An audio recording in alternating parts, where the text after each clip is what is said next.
السلام عليكم ورحمة الله تعالى وبركاته، ومرحبا بكم في هذا الخبر الجديد.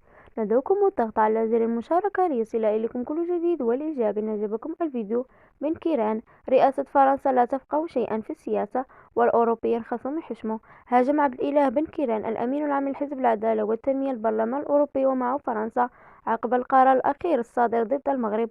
وقال بن كيران الذي تحدث اليوم السبت في المؤتمر الوطني الخامس لفضاء المغربي للمهنيين إن البرلمان الأوروبي ليس له حق التدخل في شؤون المغرب.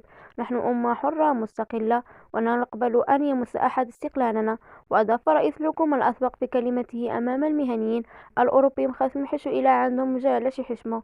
كما وجه بن كيران انتقادات شديدة لهجة إلى فرنسا باعتبارها الواقفة وراء قرار البرلمان الأوروبي، موردا في فرنسا مات 19 ألف رجل وامرأة من فئة المسنين لأنهم لم يجدوا من يمنحهم الماء بسبب الحرارة. ويهدروا معنا في كوفيد الذي تسببوا لنا في شحال من ناس كبار ماتوا ولم يجدوا من يقدم لهم الدواء. ولم يسلم الرئيس الفرنسي إيمانويل ماكرون من لسان بن كيران دون تسميته، إذ قال رئاسة فرنسا لا تفقه شيئا، قبل أن يضيف: نحن لا نملك غازا نقدم لكم، لكن الدول الكبرى لا تبني على الغاز والبترول وإنما على المبادئ.